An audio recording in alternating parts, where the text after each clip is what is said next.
The frantic two-day search for actress Jennifer Hudson's missing nephew ended this morning with the worst possible outcome: the discovery of an SUV missing from the crime scene with a boy's body inside. We can confirm that the body located inside the vehicle was the body of 7-year-old Julian King. They're setting a stage. I wish they would do that to Jennifer Hudson. I wish they set a stage for her.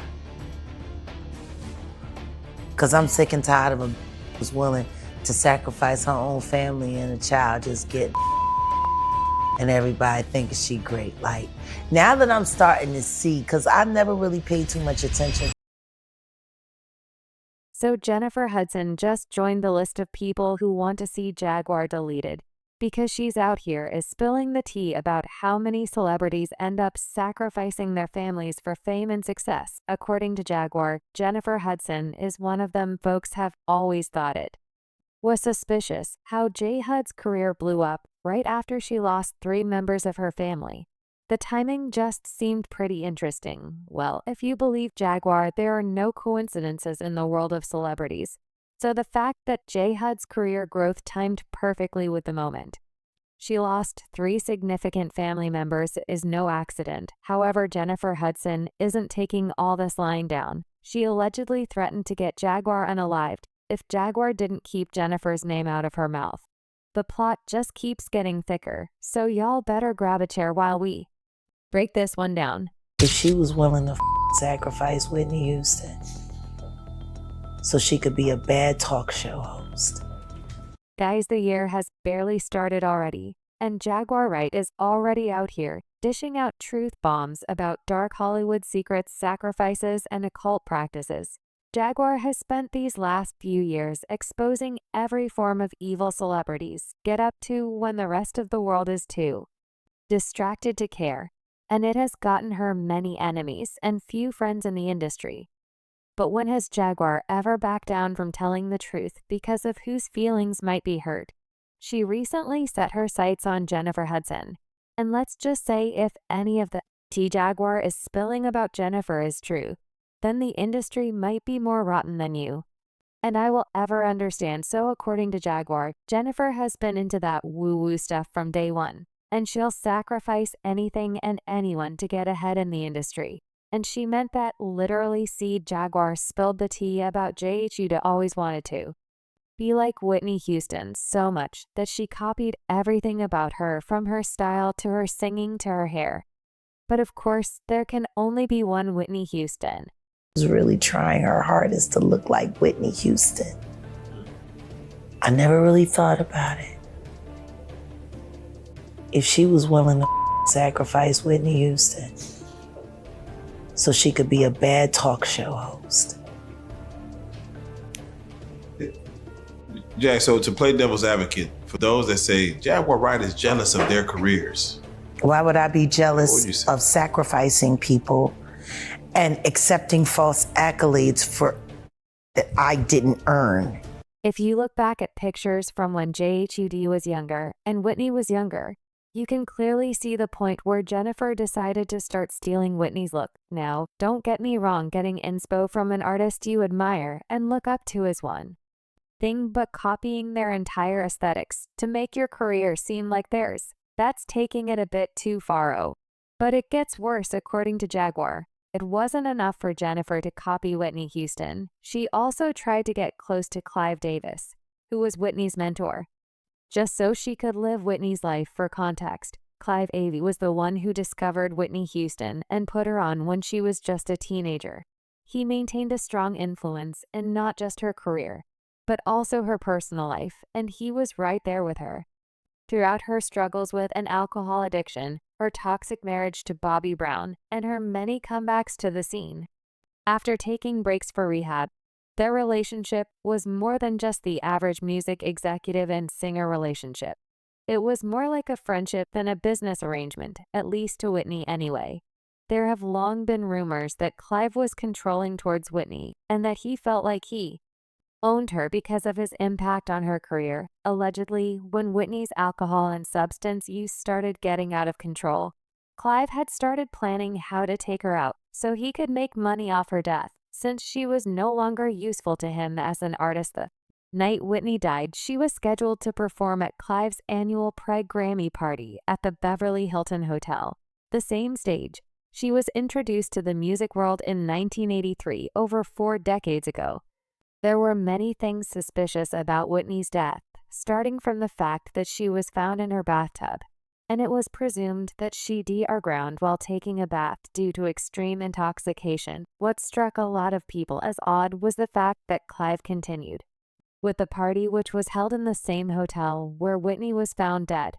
Her body was chilling upstairs, and Clive was at the party talking about some Whitney would have wanted us to continue. But the Grammys were the next night. You don't cancel. You turn an evening into a tribute. You did a magnificent evening. Into. Did you give a thought to canceling? Never. You never thought? Never. Did you ever think? And the family did not want me to give a thought to cancel. It was crazy because everyone who knew Whitney knew that she would never have wanted Clive to continue with the party while she was up there. All the inconsistencies with Whitney's death and Clive's behavior right after it led to suspicions that he might have had something to do with her being eunived, and according to Jaguar, Jennifer Hudson might have also worked with Clive to sacrifice Whitney. It's believed that Whitney knew she was about to get sacrificed, but she couldn't do anything about it because Clive had her surrounded. What she could do was warn others, and that's apparently why she crashed an interview with Brandy and Clive Davis to give Brandy a note saying she should be careful of who she trusts in the industry. It's not like J-Hud and Whitney Houston were besties, but J-Hud tried to get as close to Whitney as possible in the name of Whitney being her childhood hero. Come to find out, Jennifer was allegedly plotting with Clive to take out Whitney because Clive promised to make her the next Whitney Houston. Bobby Brown's sister, has said on several occasions that she was beaten. They saw her body. She didn't just die in a tub, like she was beat up. And Brandy was the one that found her. But you know, they pledge allegiance to Clive too. Jeez. Oh, but if you thought that was bad, then brace yourself for this next part, because it gets so much worse. According to Jaguar, J-Hud has been in the business of sacrificing people for her own benefit for a long time, and she took it to the extreme when she did it to her own family. So on October 24, 2008, disaster struck the quiet neighborhood of Englewood on Chicago's South Side when a grueling discovery was made inside Jennifer Hudson's family home. The bodies of Jennifer Hudson's mother, Darnell Donnerson, and her brother, Jason Hudson, were found in what looked like the aftermath of a brutal attack. J-Hud's nephew, 7-year-old Julian King, had also been in the house, but he was missing when the other bodies were discovered. Julian was the son of Jennifer's sister, Julia Hudson. An alert was issued, and the family hoped the boy would be found alive. And in one piece, unfortunately, he was found 3 days later in Chicago's West Side area. His young body stuffed inside a parked car. Autopsy later ruled that he had been unalived, the same as the rest of the family, through multiple gunshot wounds. Remember it like yesterday. A grisly discovery was made inside an Illinois home. I was literally picking up my bags to walk out the door to go to my mother's house. We're being told by the medical examiner that the victims include an adult woman and an adult man. And David was going out to train in Florida, and he called me like, can you come out here instead of going? And I was like, okay, sure. The home where the bodies were found belongs to the family of singer and Academy Award-winning actress Jennifer Hudson. The grim investigation was kicked off after Jennifer's sister Julia walked in on the heartbreaking sight of the bodies of her mother and brother, with her son nowhere to be found. As Chicago police started their investigation, their first discovery was the weapon used in the UN living, which was found in the same park where young Julian's body was found. As if this situation wasn't already tragic enough, investigators quickly turned their sights to Julia Hudson's estranged husband, William Balfour. Balfour was as shady as they come. He had a very toxic relationship with Julia, and according to the family, he had once threatened to unalive Julia during an argument. See what you're doing to me. You better think about what you're trying to do to me. Say it now, let your battle, let yourself be free. Balfour also had a rap sheet longer than LeBron's arms at the time of the incident. He was on parole after spending nearly 7 years in prison for attempted vehicular hijacking and possession of a stolen vehicle. It was a no-brainer that Balfour became the prime suspect, and he was taken into custody the same day the bodies of Jennifer's mom and brother were discovered. To make matters worse, Balor's fingerprints were found on the car where Julian's body was found. A few months later, investigators revealed that Balor's current girlfriend said she saw a gun identical to been with him a few days before the incident occurred. All of that tied together to make him stay in jail till December 2008, when he was officially charged with 3 counts of first degree for the deaths of Darnell, Jason, and Julian, and 1 count of home invasion. As a memorial around Oscar winner Jennifer Hudson's childhood home grows, some chilling details are revealed about the suspect and of her family members. Department of Corrections records show William Balfour missed an appointment with his parole officer on Friday, the same day Hudson's mother and brother were shot to death and her nephew went missing. The parole agent says he followed up Friday afternoon on the no-show, and Balfour told him he was babysitting on Chicago's West Side.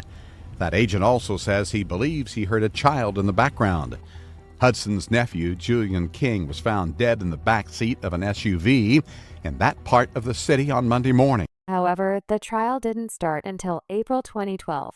Nearly 4 years after the horrific events, prosecutors mostly relied on physical evidence and witness testimonies that placed Balfour at the crime scene around the time the incident occurred. Balfour maintained his innocence, but the prosecution described him as a jealous and vengeful man who couldn't handle the fact that Julia, his estranged wife, had started dating another man. They argued that his actions were born purely out of spite and possessiveness.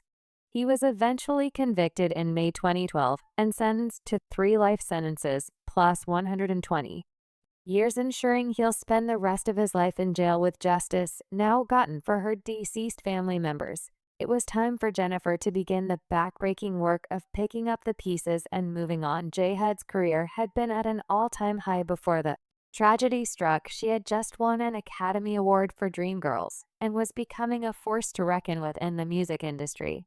Hudson has remained in seclusion since returning to Chicago late Friday, although she did put up a $100,000 reward for the safe return of Lil Julian. The tragedy comes at a time when the Oscar-winning Dreamgirls star was living the dream. Not only I can do it, but you can do it too. A hit single on the music charts, a newly released movie, but she still relied heavily on her close-knit family and her faith to help stay grounded. But the sudden loss shook her to her core and affected both her professional and personal life. She took a step back from the spotlight, postponing projects, canceling appearances, and keeping a low profile. I remember it like yesterday. A grisly discovery was made inside an Illinois home. I was literally picking up my bags to walk out the door to go to my mother's house. We're being told by the medical examiner that the victims include an adult woman and an adult man. And David was going out to train in Florida, and he called me like, can you come out here instead of going? And I was like, okay, sure. The home where the bodies were found belongs to the family of singer and Academy Award-winning actress Jennifer Hudson. Now, that one decision, that one thing. You would have been there. Do you know what happened? Did she fall? No, I just got home from work. There's a bullet hole in our front door.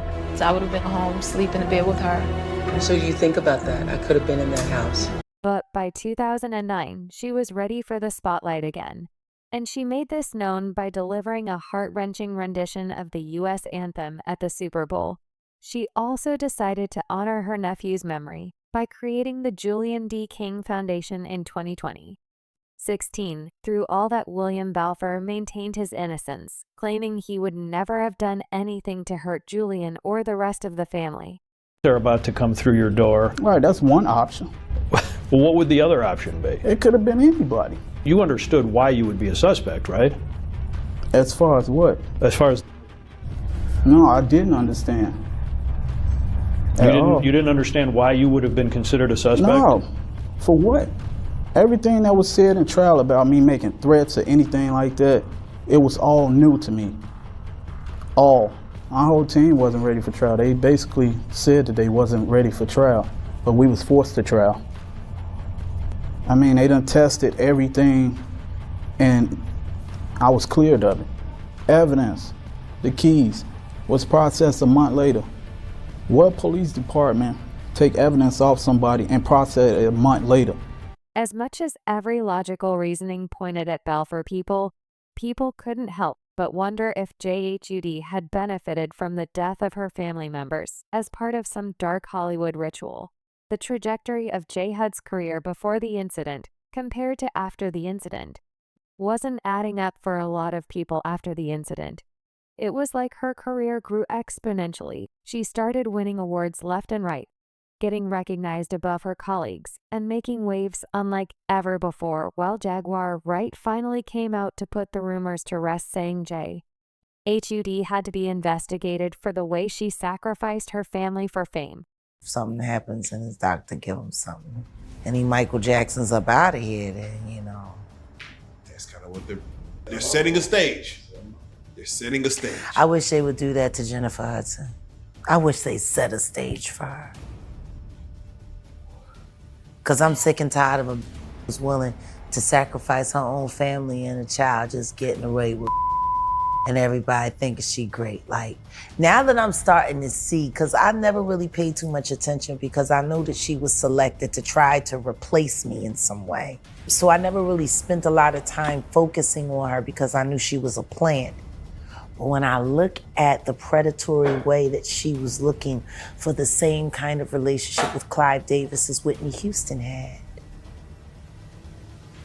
I said, oh, Whitney Houston fame, that's big fame. She pointed out how cold Jennifer was every time she talked about the incident, like when she admitted that she had not visited the grave sites of her mother and brother since the incident happened. Family sacrifice rituals in Hollywood are one of those things that are so outlandish that the celebrities who call them out are labeled crazy. Take Kanye, for example. He once revealed that he blamed himself for his mother's death because she was sacrificed by the industry. In a 2015 interview with GQ, he revealed that his mother might still be alive if he hadn't been chasing fame and success the way he was. He said, "If I had never moved to LA, she'd still be alive.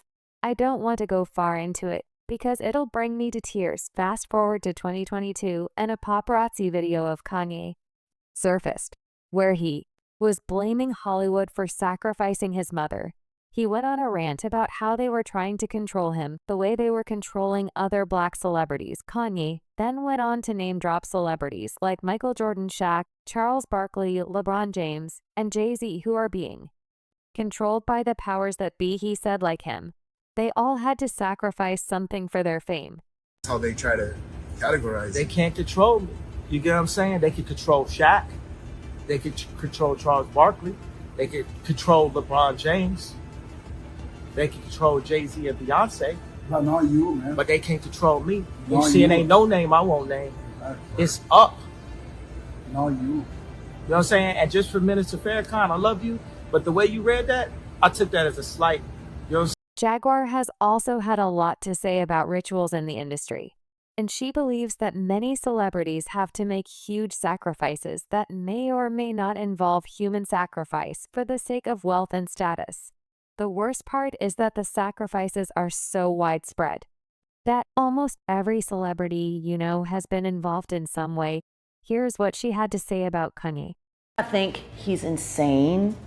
I think he might be struggling with a little buyer's remorse because he did buy into the game. That's why he's able to talk about his mom being sacrificed. Then I went back and did a little research about her plastic surgeon. As you know, she died from the effects of plastic surgery. His record was terrible. He had been sued, malpractice insurance. He couldn't even get malpractice insurance for less than $10 million in some places. He didn't have the best record. If she died from natural complications, why are you defensive as a physician? You know, and then he had said in one of the interviews that he did, Kanye knows why his mom died. I just wish he would tell the truth about it. That's what the doctor said. Oh, wow. And this was a year and a half after Donda died. And now he's saying, my mother was sacrificed? I don't know. Is he crazy? With Jennifer Hudson, people have pointed out the strange coincidences between when she lost her family and when her career started blowing up, and it has definitely raised more questions than answers. But do you guys think J-Hud is really involved in the darker side of Holly? Weird, or is this some big conspiracy Jaguar is peddling for clout? Leave a comment down here, and then check out this next video.